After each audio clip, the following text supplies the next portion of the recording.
we're ready to come back in. Hi everyone, welcome to Norman Today for Friday, April 20th. I'm Elizabeth Buchanan. And I'm Tammy Law. Survivors and family members of victims of the Oklahoma City bombing gathered yesterday at the Oklahoma Memorial Site. Thursday marked the 6th anniversary of the bombing of the Alfred P. Murrah building in downtown Oklahoma City. The service was short and simple, what the survivors and family members wanted. They gathered under the survivors' tree in the morning and reflected with the 168 seconds of silence. They also read the names of victims. Governor Keating spoke about what Oklahoma City has done to move on. Raise money, for example, to put all the kids through college who lost their parents, one or both parents, which we have done, to build a memorial, to help rebuild people's lives. I mean, this has been a 6-year challenge, but we are healing. It's just absolutely amazing to me how resilient so many people are and how incredibly resilient the city is. Many are ready to move on, but they say that the upcoming execution of convicted bomber Timothy McVeigh keeps memories of the bombing on the forefront of their minds. McVeigh is scheduled to be executed on May 16th. As victims' families and survivors of the Oklahoma City bombing remembered those who were killed, U.S. District Court Judge John Tinder ruled Wednesday to deny Entertainment Network Incorporated request to webcast the execution of Oklahoma City bomber Timothy McVeigh. Federal law allows the media to be present at an execution, but does not allow any sound or video recording devices. Legendary OU football coach Barry Switzer will finally enter the College Football Hall of Fame. Two-time Sooner All-American Keith Jackson will also be inducted into the Hall. Switzer coached the Sooners from 1973 to 1988 and won 3 national championships. Sooner is the winningest coach in the Division I-A college football over the past 50 years. Jackson was the tight end on the Sooners' 1985 national championship team. The two will be inducted at a formal dinner in New York City on December 11th. The former Sooners will be enshrined at the Hall of Fame in South Bend in Indiana in August 2002. Students at a local high school are busy planning for a big event to take place right here on the OU campus. I recently visited the school to see how the preparations were coming along. The month of May is almost here, and for junior class officers at Norman High, that means it's time to prepare for the prom. Next month is going to be about the craziest thing that I've ever gone through because we've got to get decorations and parent and teacher volunteers and sponsors and food and different stuff to get the whole thing organized. The main goal is to make an environment that people will like and be able to have fun in, and want to come to, and that they'll remember and say that was a good prom, it was a fun night. For years now, it's been a tradition for Norman High School students to hold their prom right here on campus in the Oklahoma Memorial Ballroom. But last year, that was a different story. Because of a booked-up schedule of events at the Union last spring, students had to dance the night away in their school cafeteria. But this year, prom will be held back at the Union as usual.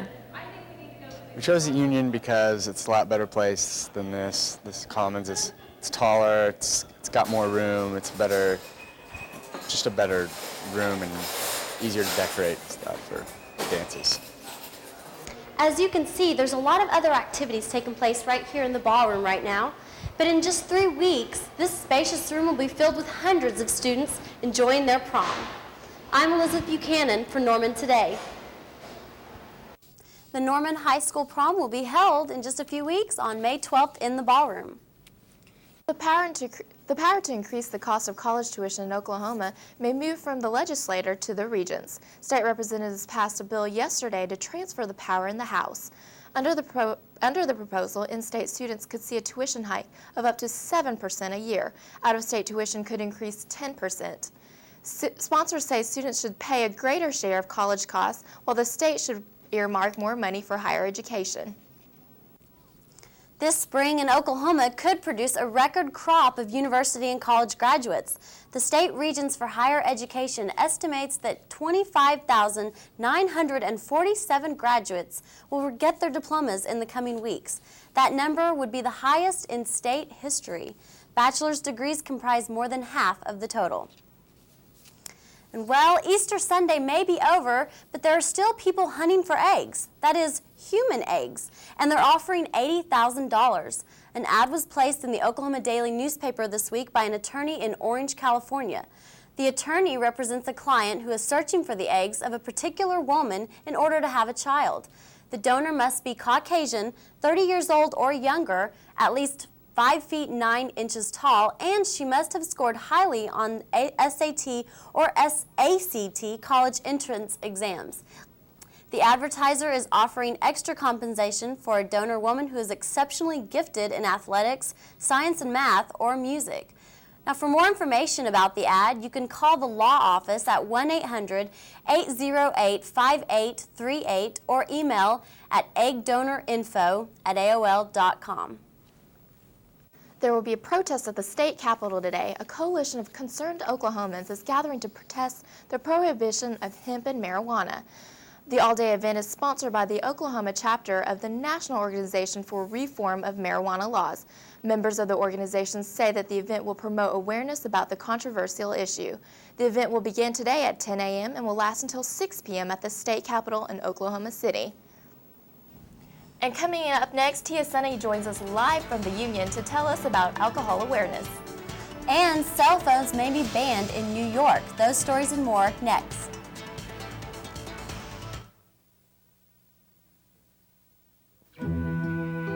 Someone once said, we all come into this world alone, and we leave the same way.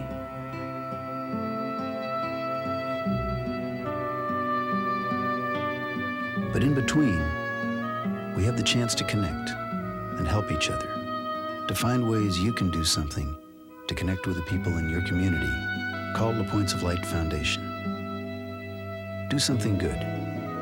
Feel something real. Shoulder mounted. It weighs just 4 pounds. But it's the most powerful weapon this individual learns to use.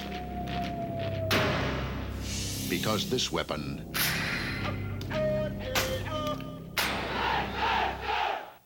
is the mind of a Marine. If you put your mind to it, maybe you can be one of us, the few, the proud, the Marines. It isn't an order or a command. Protocol doesn't require it. The oath of enlistment doesn't refer to it. So why do sailors devote so much time to helping Americans in need? To instituting programs on their behalf? Because when you're in the Navy, you go wherever the battle is.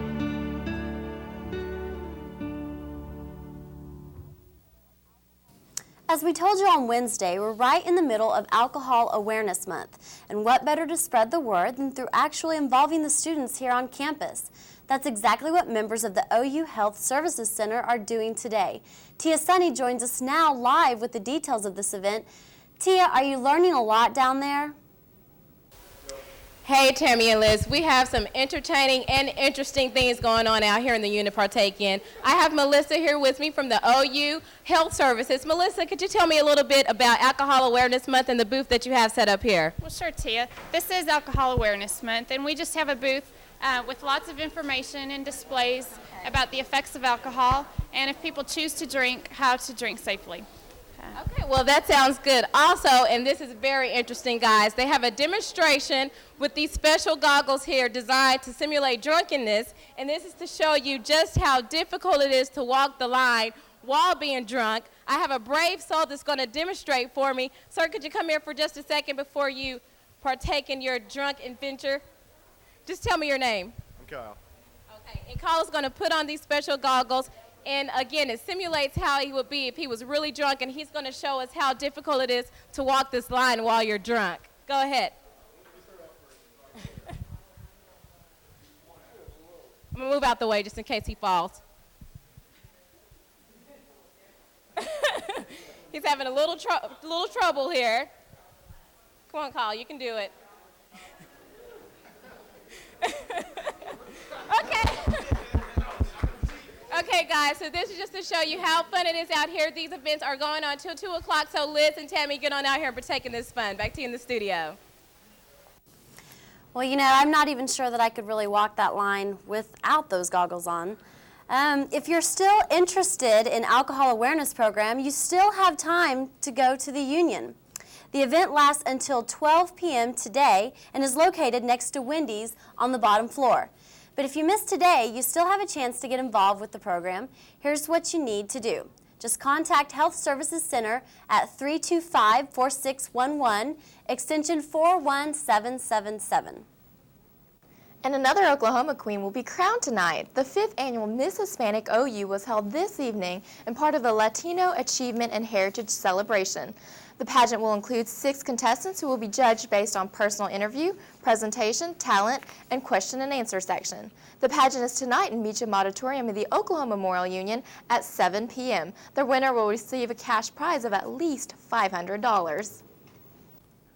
This year's senior class will finalize plans for their senior gift on Monday, but this year's gift committee is behind schedule from past senior gifts. The class of 2000 was planning and designing its gift by November of 1999. The class of 1999 had already began raising funds in April of that year. Senior Gift Committee Chairwoman Lindsay Crane says the gift is behind schedule because it was not high priority for OU administration. The 2001 seniors proposed a fountain by the Oklahoma Memorial Union as their gift. New York is poised to become the first state to enact a law banning the use of handheld cell phones by drivers. It could open the floodgates for similar laws nationwide. This is what a state assemblyman from Brooklyn had in mind whenever he started a lonely anti-cell phone quest 6 years ago. More from CNN technology correspondent Rick Lockridge. Felix Ortiz still vividly remembers the accident he witnessed 6 years ago that convinced him there ought to be a law against drivers using cell phones. When I asked him what happened, the person was talking on the cell phone, throw the cell phone on the seat and say to me, "Oh, you see, if I was not talking on the cell phone, this accident wouldn't happen." I said, "Well, it could be worse." And yet, up till now, the Brooklyn Democrat has been unable to even get his cell phone bill to a vote in the New York State Legislature. But this year, Ortiz says he has enough support to get the bill passed and make New York the first state in the country to ban the use of handheld phones by drivers. And if you want to save life, this is the right thing to do. The number of Americans who use their cell phones while driving is now approaching 100 million. Certainly, there are many drivers who say they need their phones and can handle the distraction. You know, having a cell phone is definitely a good way to get work done in the car. But surveys show many Americans are getting fed up with yakaholic drivers. A Texas study finds nearly 60% favor a ban. I think it's sort of true that it's unsafe to drive that way, so I think it shouldn't be done. It's always weird passing a law that forces people to do something. When driving a car, we all deal with distractions. The U.S. cell phone industry has spent millions opposing new laws. Its latest ad campaign, about to start running nationwide, advises drivers not to make frivolous calls, but implies other calls are okay. Ask yourself, is this call necessary? The spots promote the use of hands-free phones, but also convey the unmistakable impression that existing reckless driving laws are sufficient, so no new laws are needed. Remember, state laws prohibit distracted driving. But Ortiz says new laws are needed, and while his bill would permit the use of hands-free phones, he says that's only a temporary compromise. I think this is a step in the right direction for me to continue my crusade. Ultimately, Ortiz believes the U.S. will have no choice but to follow the lead of 15 other industrialized nations and pass a comprehensive national driver cell phone law. Rick Lockridge, CNN.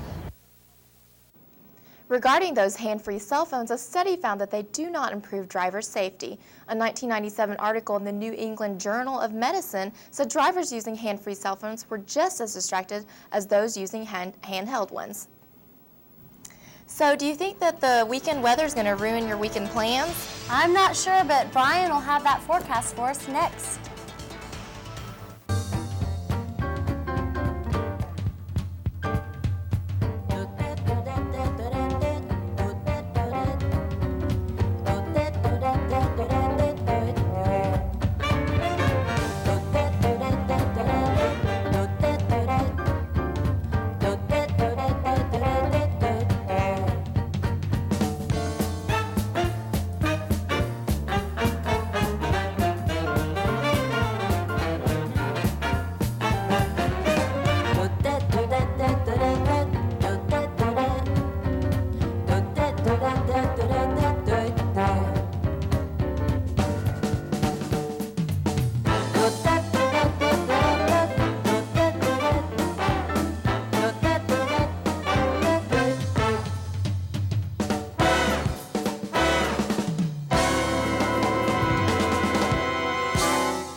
So, Brian, am I going to be able to take my dog for that walk at the duck pond with sunshine, maybe?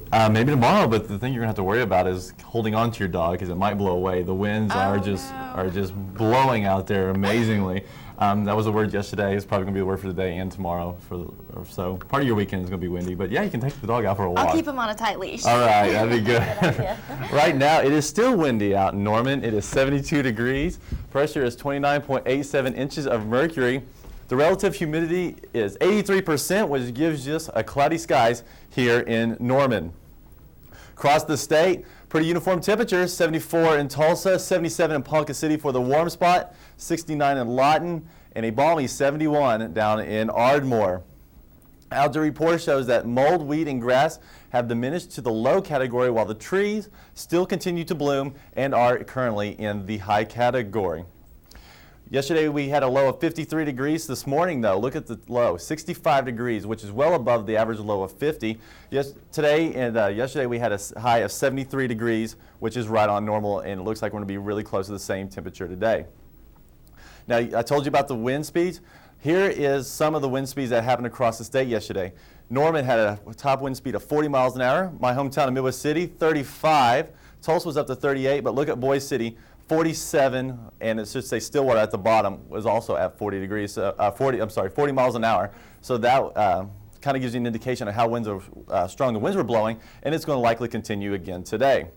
Across the country today, some areas of showers out in the upper Ohio Valley River associated with this warm front off the low pressure system in Minnesota. Here, though, here's the reason for our strong winds. We got a low pressure system in Kansas and a high pressure system in New Mexico and a low in Utah. And these winds are tightly packed. The pressure gradients are tightly packed here, which means that the wind is going to rush through here faster, causing more wind and higher wind speeds. So that's the reason why we're having such high wind speeds. We've got two mass pressure differences here. Some rain up in the up northwest and in California, some more rain again. It doesn't seem to rain in California unless it's March or April. So continues it on right there. For Oklahoma today, for the rest of the nation, 80 degrees in Phoenix, 63 in Los Angeles, 79 in Big D, 80 down on the bays of Miami, 75 in Atlanta. In New York is 61 degrees. In Minneapolis with a warm 73. For Oklahoma, here we go, Oklahoma. 80 here in Norman, 85 in Lawton, 85 also in McAllister. Look at the warm spot, approaching 90 out in Northwest. And right now they're going to be the hot spot of the state. They're also going to be the cold spot. Lows tonight, they're going to get close to 50 degrees down there. 53 in Guyman and 55 in Gage. 63 here in Norman, 67 in Ardmore. And some places along the Red River might not even make it out of the 70s for lows tonight. It could be right around 70, 71 degrees. 63 over in Tulsa and 66 in McAllister. For the rest of the day, there's about a 30% chance of rain out there. If you hit or miss showers, you might be in an isolated supercell or so. 80 degrees, south winds 15 to 30. Tonight, 20% chance of rain, kind of tapering off, 63 degrees. South winds 10 to 20. And tomorrow, 79, beautiful day, winds gusting southwest 15 to 30, gusting up to 45 miles an hour sometimes. Sunday, though, there's a chance of thunderstorms moving in, 80 degrees. Some of those possibly could be severe, so you'll definitely want to keep your eye to the sky. Rain moving out on Monday, 78 degrees. And then a kind of a cool push comes through on Tuesday afternoon. Lows are going to be in the mid-60s up to Tuesday night and low of 55. Next 2 days are going to be windy, though. So that's okay. I can handle that as long as the weather stays in the 70s and 80s. Exactly. Yeah. Little wind makes it nice and comfortable. Thanks, Brian. Okay, thanks. Well, spring football is coming to an end. And the women's gymnastics team competed in a national competition this weekend, and sports is up next. Hey, you know, the news in the city really blows. You know, you should watch Norman Today. They cover OU and Norman really well. When's that come on? In about a minute.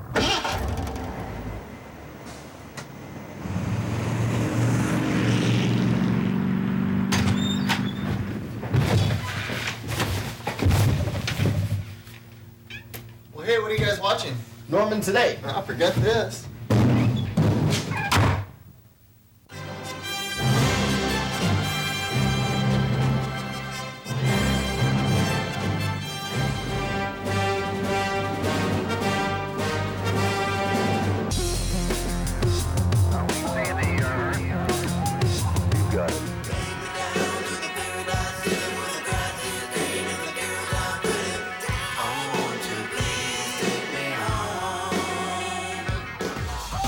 The Wire.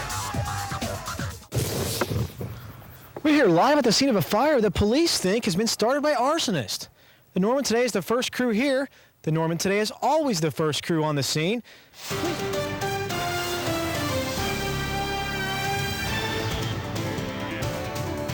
Watch The Norman Today Monday, Wednesday, Friday at noon and 5. The Norman Today.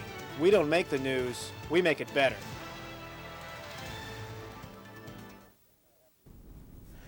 There are many awards athletes receive, and most of them are related to their performance to the sport in which they compete in. The awards given out yesterday were to athletes who made the grade.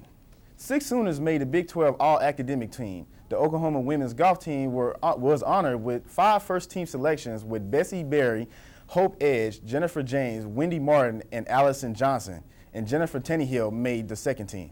The golf team was also honored this week at the Max Wetzenheimer Scarlet Athlete Breakfast for having the highest GPA out of all the OU sports with a 3.43 overall. OU baseball team has a member on his team who was just recognized nationally for his performance. Our Whitney Averill has the story.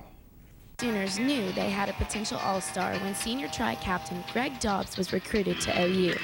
But as he began the season, he was plagued with defensive errors and a batting slump.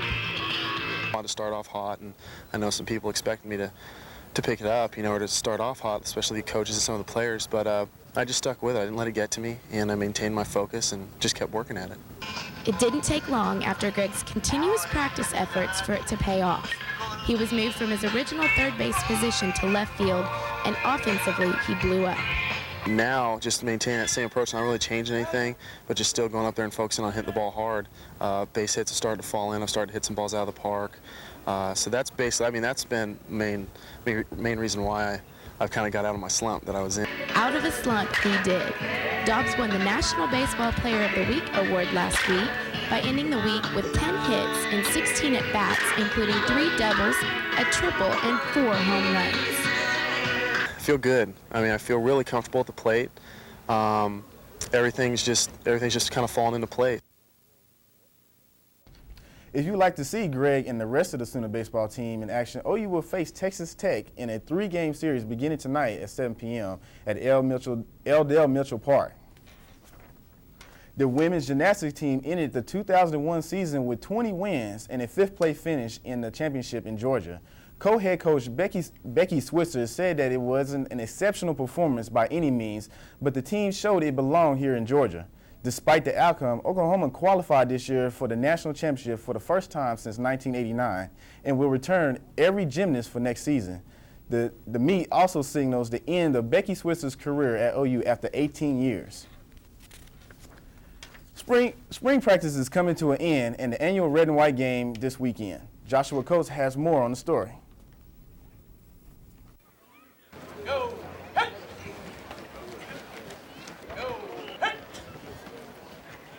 The defending national champion Oklahoma Sooners are looking to pass, run, hit, and kick their way back to a national championship.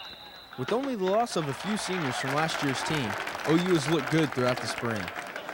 We're not changing anything. We're just continuing to try and improve in all our schemes and our assignments, technique. Those are areas you always push them to get better at. One player who has looked good throughout the spring is sophomore tight end Lance Donley. Lance played well for us a year ago as a true freshman, so like the way he's playing. He's playing well, and he's a good target for us. Yeah, I just carried my route on, and he stepped up into the pocket and made the play. The annual Red-White game is Saturday at 2 p.m. at Oklahoma Memorial Stadium. It will be OU's last spring practice of the year. For Norman Today, this is Joshua Coates. The game will begin at 2 p.m. Saturday afternoon. The cost to enter is $5 for adults and $2 for children, and $2 also for OU students.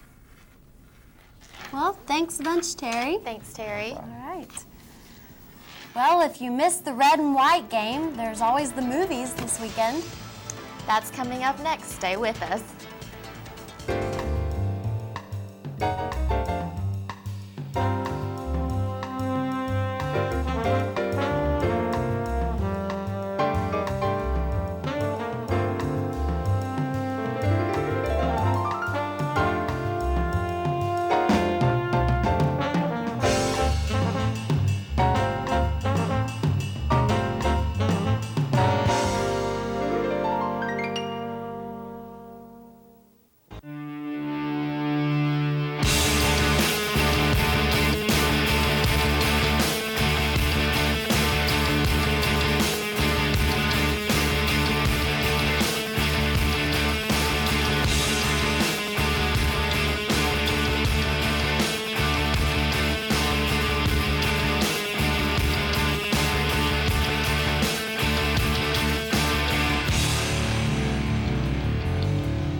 The man from the land down under, Crocodile Dundee, is back in one of his 2 new films opening this weekend.